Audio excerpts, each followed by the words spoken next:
তলাআল বাদরু আলাইনা মিন সানিয়াতিল বিদা ওয়াজাবা শুকরু আলাইনা মাদআ লিল্লাহি দা।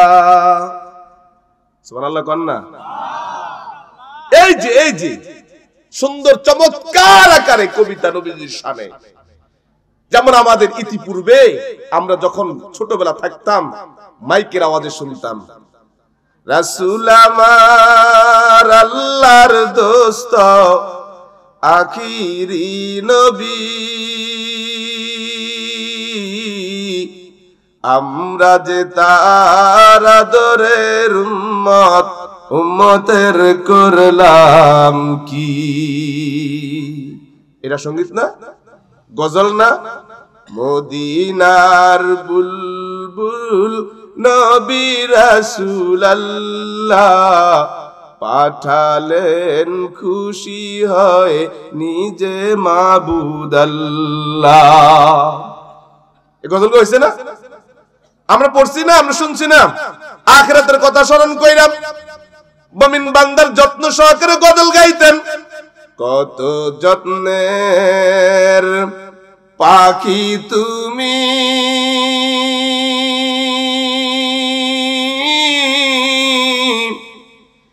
কাজল বরণ টিয়া, সময় হলে যাইবা চলে এই দুনিয়ার সব তুইয়া। কত যত্নের পাখি তুমি,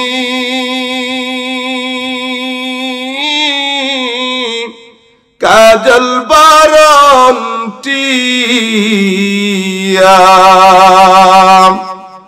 সময় হলে যাইবা চলে এই দুনিয়ার সব তুইয়া। আইসো একাম যাইবা একাম, সঙ্গে কেহু যাবে না। দিন দু চারি কেন্দে সবে, কেউ তো ফিরে চাইবে না। কত যত্নের পাখি তুমি,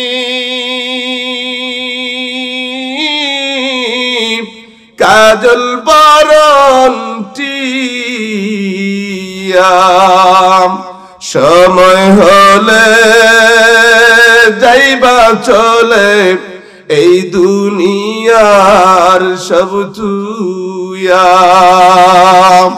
এটা কি ভাই গজল? এটা কি? এই গজল গাইতে কোনো দোষ, কিন্তু আপনি গজলের সাথে কথা গায় না, আছে না? এই পাপ এগুলা সম্পূর্ণ প্রকারে হারাম। এই বাদ্যযন্ত্রওয়ালা শান, কোন পীরের নামে শান গাইবেন, দোষ নাই, কথা গায় না। পীরের শান গাওয়া দোষ না, ব্যক্তির প্রশংসা করা দোষ না, নবীর শান গাওয়া দোষ না, নবীর নামে গজল গাওয়া, সঙ্গীত খাওয়া দোষ না। ওই যে আমি মাঝে মধ্যে আগে একটা গাইছিলাম, আমাদের দেশে একটা গান প্রচলিত আছে, বলবো? এই যুবক বলবো, আমি বুঝার জন্য বলছি। এই দেশে কেউ কেউ বলে হুজুররা গানকে হারাম কয়। আরে বেটা, গান মানে সঙ্গীত, গান মানে গজল, কথা গায় না। গজল এটা ফার্সি শব্দ, গজল থেকে বাংলা সঙ্গীত। কেউ আবার গান কয়, কথা গায় না। তোমার গান যেটা, ওটা তোমাদের বিফারে যেটা বলো। শোনো, গান শাব্দিক অর্থে যেটা আসছে, আমাদের কাছে যেটা গজল, ওই গজল গাওয়া দোষ না। তোমাদের নামে যেটা গান, যেটা সাথে আছে কি ভালো একটা গান, আমি বলছি। দে দে পাল তুলে দে, মাঝি হেলা করিস না, দে দে পাল তুলে দে, মাঝি হেলা করিস না, ছেড়ে দে নৌকায় আমি যাব মদিনা, ও ছেড়ে দে নৌকায় আমি যাব মদিনা। আছে না? এটা মদিনার প্রেমে নবীজির প্রেমে তার উম্মত এই গানটা গায়, কথাটা খুব চমৎকার, খুব সুন্দর, কথা কয় না? কিন্তু বেজালটা কোথায়? এই গান যদি গাও, পৃথিবীর কোন আলেম তোমাকে গান গাইতে নিষেধ করবে, কিন্তু সমস্যা হইছে দে দে পাল তুলে দে, একজন গায়, আরেক মাঝখান দেন, আরেকজন দুম দুম দুম দুম বাজায়, কথা কয় না? আমার কথা বুঝেন? এই নবীর শান, মদিনাওয়ালার শান গাইতে ইসলাম তোমাকে নিষেধ করে না, শুধুমাত্র নিষেধ হয় এটার সাথে নিষিদ্ধ সেই গান আর তবলা আর ঢোল আর বাঁশির সুর, কথা কয় না? অন্যত্রে রাসূল সাল্লাল্লাহু আলাইহি সাল্লাম বলেন গানের মঞ্চ, কথা কয় না? কিসের মঞ্চ? আওয়াজ করে কোন? সিনেমা। কি জোরে কোন? সিনেমা হল আছে না? সিনেমা হল গানের মঞ্চ, গানের আড্ডা, গানের আয়োজন অথবা গুনাহের যে কোনো আয়োজনে কেউ যদি ঢুকে, ওই গানের মঞ্চটা পাক না না পাক? আওয়াজ করে কোন? সিনেমা। আওয়াজ করে কোন? আপনার ঈমান, আপনার ঈমান পাক। ঈমান আমার কি? বুঝানোর জন্য বলছি। কেউ যদি কোনো গানের মজলিসে যায়, কেউ যদি কোনো সিনেমা যায়, অথবা কোন গুনাহের মঞ্চে যায়, কেউ যদি জিনার আড্ডা যায়, জিনা জিনা জিনা, বুঝেন? এই যুবক কইরে তুই আছি, আয় আজকে রাতে, নাউজুবিল্লাহ কন্না যুবক সাইজা গুজা, মাশাআল্লাহ, এই যে জিনাহের জায়গা যাচ্ছে, জেনা না পাক, গান না পাক, সিনেমা না পাক, যেখানে না পাক জায়গা হয়, ও কুতুবপুরের মানুষ, আল্লাহ নবী পয়গম্বর সরদার দু আলম নবী কয়, কেউ যদি কোনো নাপাক মজলিসে ঢুকে, ঈমান হলো পাক, গুনাহ হলো না পাক, ওই মজলিসের মধ্যে ঈমান নিয়ে ঢুকতে পারে না। আল্লাহ নবী পয়গম্বর সরদার দু আলম তার ঈমানটাকে হাতে নিয়ে ফেরেশতারা বাহিরে দাঁড়াইয়া থাকি, ওই ভিতরে যখন যায় আল্লাহর গোলামের মধ্যে কোনো ঈমান থাকে না, ওই সময় যদি মালাকুল মউত আজরাইল আইসা যায়, আল্লাহর নবী কয় বেঈমান হইয়া মারা যাবি। বুঝেন নাই? কেউ যদি গানের মঞ্চে মারা যায়, কেউ যদি সিনেমা হলের ভিতরে মারা যায়, কেউ যদি জিনা করা অবস্থায় মারা যায়, এটার নাম কি? অনেক ভাই মোবাইলে গুনাহ করে না? আওয়াজ করে কোন? সকলে মিলে কোন? কুতুবপুরের মানুষ, তোমাকে একটা কথা জানাইয়া যায়, তোমার দরদে দরদি হইয়া কথা বলবো, মনে কষ্ট নিবেন না, রাগ করবেন না, মনে ব্যথা নিবেন না, আমার উপরে বিরক্ত হবেন না।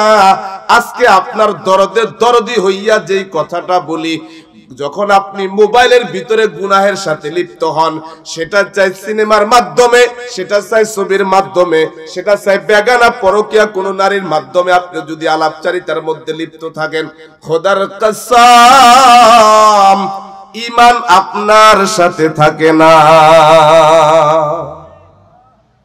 ঈমান আপনার সাথে কি থাকে না?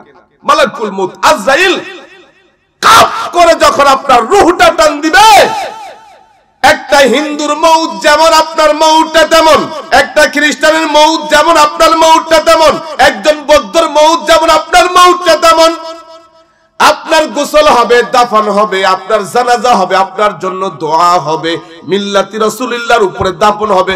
খোদার কসম আল্লাহ নবী পয়গম্বর সরদার দু আলম জানায়া দেয়, এই লোকটা যখন দাফানো হবে, সকলে যখন চলে আসবে, হিন্দুর কবরে যেমন অবস্থা তার অবস্থা তেমন, খ্রিস্টানের অবস্থা যেমন তার অবস্থা তেমন, কাফেরের অবস্থা যেমন তার অবস্থা তেমন। কুতুবপুরের মানুষ লক্ষ্য করে শোনেন, তোমার দরদে দরদি হইয়া দিয়া কথা জানাইয়া যায়, মাহফিলে আসলে আপনার গুনার গাঁটটি রাইখা দেয়, গানের মঞ্চে গেলে ইমানটা আপনার রাইখা দেয়। ভিতরে ঢুকেন বেঈমান হয়ে, মাহফিলে ঢুকেন ইমানদার হয়ে। মাহফিলের মঞ্চে মৌত হলে ইমানের সাথে মৌত হবে, আপনি সোজাসুজি জান্নাতে যাবেন।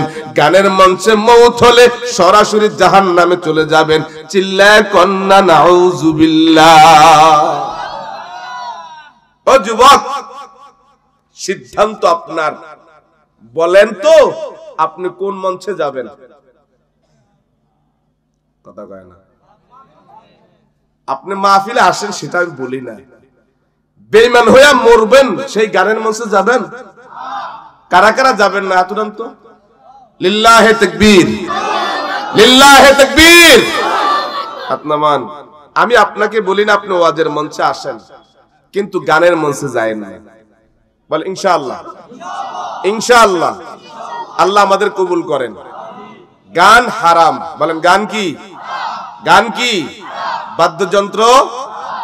আমাকে আজকে আমি এই ব্যাপারে 40টা দলিল নিয়ে কথা বলতে চাইছিলাম, কিন্তু আপনাদের সম্মানিত ইমাম সাহেব আমাকে এই বিষয়ে কথা বলতে বারণ করছে।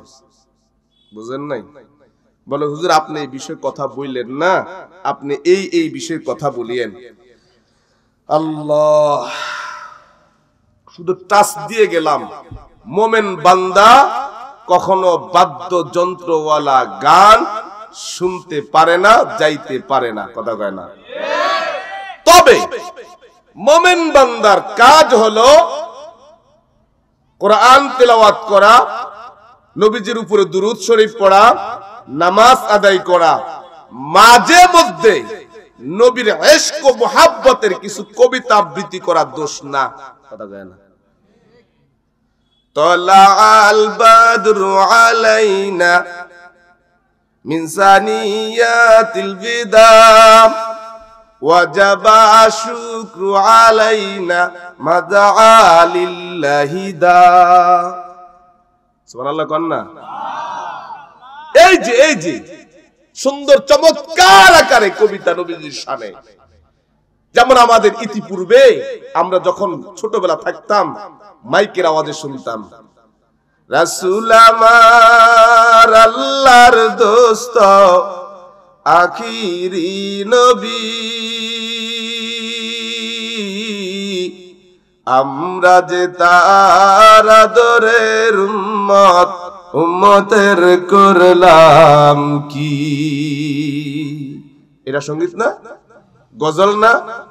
মদিনার বুলবুল নবী রাসূলুল্লাহ পাঠালেন খুশি হয় নিজে মাবুদ আল্লাহ। এই গজল হইছে না? আমরা পড়ছি না, আমরা শুনছি না? আখিরাতের কথা স্মরণ কইরাম মুমিন বান্দার যত্ন সহকারে গজল গাইতেন। কত যত্নের পাখি তুমি,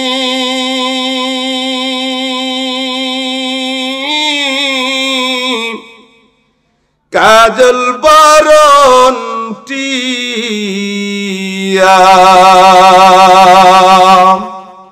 সময় হলে যাইবা চলে এই দুনিয়ার সব তুইয়া। কত যত্নের পাখি তুমি,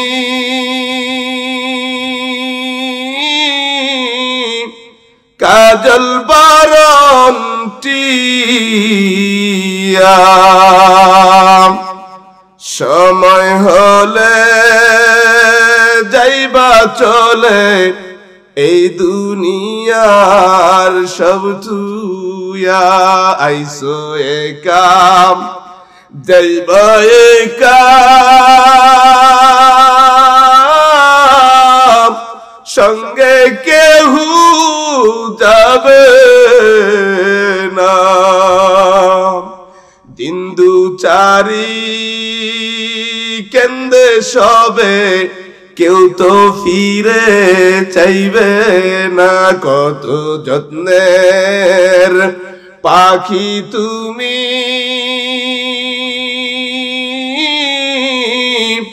কাজল বরণ টিয়া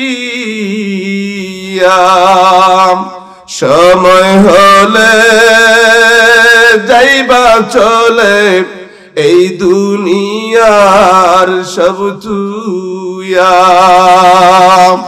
এটা কি ভাই গজল? এটা কি? এই গজল গাইতে কোনো দোষ, কিন্তু আপনি গজলের সাথে কথা কয় না, আছে না? এই পাপ এগুলা সম্পূর্ণ প্রকারে হারাম। এই বাদ্যযন্ত্রওয়ালা শান, কোন পীরের নামে শান গাইবেন, দোষ নাই, কথা কয় না। পীরের শান গাওয়া দোষ না, ব্যক্তির প্রশংসা করা দোষ না, নবীর শান গাওয়া দোষ না, নবীর নামে গজল গাওয়া, সঙ্গীত খাওয়া দোষ না। ওই যে আমি মাঝে মধ্যে আগে একটা গাইছিলাম, আমাদের দেশে একটা গান প্রচলিত আছে, বলবো এই যুবক, বলবো আমি বুঝার জন্য বলছি। এই দেশে কেউ কেউ বলে হুজুররা গানকে হারাম কয়। আরে বেটা, গান মানে সঙ্গীত, গান মানে গজল, কথা কয় না। গজল এটা ফার্সি শব্দ, গজল থেকে বাংলা সঙ্গীত, কেউ আবার গান কয়, কথা কয় না। তোমার গান যেটা, ওটা তোমাদের বিফারে যেটা বলো। শোনো, গান শাব্দিক অর্থে যেটা আসছে, আমাদের কাছে যেটা গজল, ওই গজল গাওয়া দোষ না।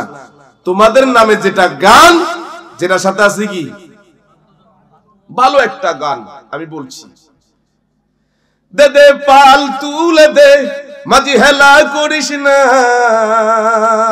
দে দে পাল তুলে দে মাঝি হেলা করিস না, ছেড়ে দে নৌকায় আমি যাব মদিনা, ও ছেড়ে দে নৌকায় আমি যাব মদিনা। আছে না? এটা মদিনার প্রেমে, নবীজির প্রেমে তার উম্মত এই গানটা গায়। কথাটা খুব চমৎকার, খুব সুন্দর, কথা কয় না। কিন্তু বেজালটা কোথায়? এই গান যদি গাও, পৃথিবীর কোন আলেম তোমাকে গান গাইতে নিষেধ করবে, কিন্তু সমস্যা হইছে, দে দে পাল তুলে দে, একজন গায়, আরেক মাঝখান দেন, আরেকজন দুম দুম দুম দুম বাজায়, কথা কয় না। আমার কথা বুঝেন? এই নবীর শান, মদিনাওয়ালার শান গাইতে ইসলাম তোমাকে নিষেধ করে না, শুধুমাত্র নিষেধ হয় এটার সাথে নিষিদ্ধ সেই গান আর তবলা আর ঢোল আর বাঁশির সুর, কথা কয় না। আল্লাহ হেফাজত করেন, আমিন কোন। ও কুতুবপুরের মানুষ, তুমি যখন কোন গানের মজলিসে যাইবারে বাবা, আমি তোমার ইমানটা বাঁচানোর জন্য বইলা গেলাম, ওই মঞ্চের মধ্যে বিভিন্ন প্রকারের আওয়াজে, বাঁশির সুরে, তালে তালে তোমার ইমানটাকে নষ্ট করে দেয়। মাঝে মধ্যে দেখা যায় কোন কোন গানের মঞ্চে বেগানা নারী ফালাফালি করে, কথা কয় না। আমার নবী পয়গম্বর সরদার দু আলম জানায়া দেয়, তোমরা কোন গায়িকা কিনবা না, গান শিখাইবা না, গান বাজাইবা না।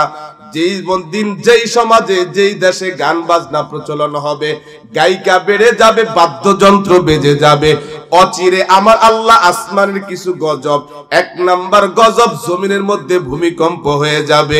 ভূমিকম্প হইয়া ওই জমিনটাকে নিচের দিকে ডাবাইয়া দিবে, 10 তলা বিল্ডিং নিচের দিকে ডাবাইয়া দিবে। মাঝে মধ্যে সিডর আসবে, মাঝে মধ্যে আয়লা আসবে। বলেন তো দেখি ভাই, এই জাতীয় গজব বাংলাদেশে মাঝে মধ্যে আসেনি? কথা কয় না, আসেনি? মাঝে মধ্যে ভূমিকম্প হয় না? আমার আশেপাশের বিভিন্ন কিছু রাষ্ট্রে বড় বড় ভূমিকম্প হয়, বাংলার জমিনে একটা ঝাঁকুনি আর একটা কাঁপুনি দেয়, কিন্তু বড় ধরনের কোনো দুর্ঘটনা হয় না। এর একটা কারণ, এই দেশে বহু মাদ্রাসা, মসজিদ, বহু খানকা, বহু তাবলিগওয়ালা রাত্রে উঠে আল্লাহর কাছে কান্নাকাটি করে, কথা কয় না। এই জন্য ভাই দোস্ত বুজুর্গ, এই মঞ্চটা একটা বরকতি মঞ্চ, ঈমান ওয়ালা মঞ্চ। এখানে আসলে আমার গুনাহগুলো মাফ হবে, ঈমান তরুতাজা হবে। পক্ষান্তরে কোন গানের মঞ্চে গেলে আমার ঈমান দুর্বল হবে, ঈমানটা বাতিল হবে।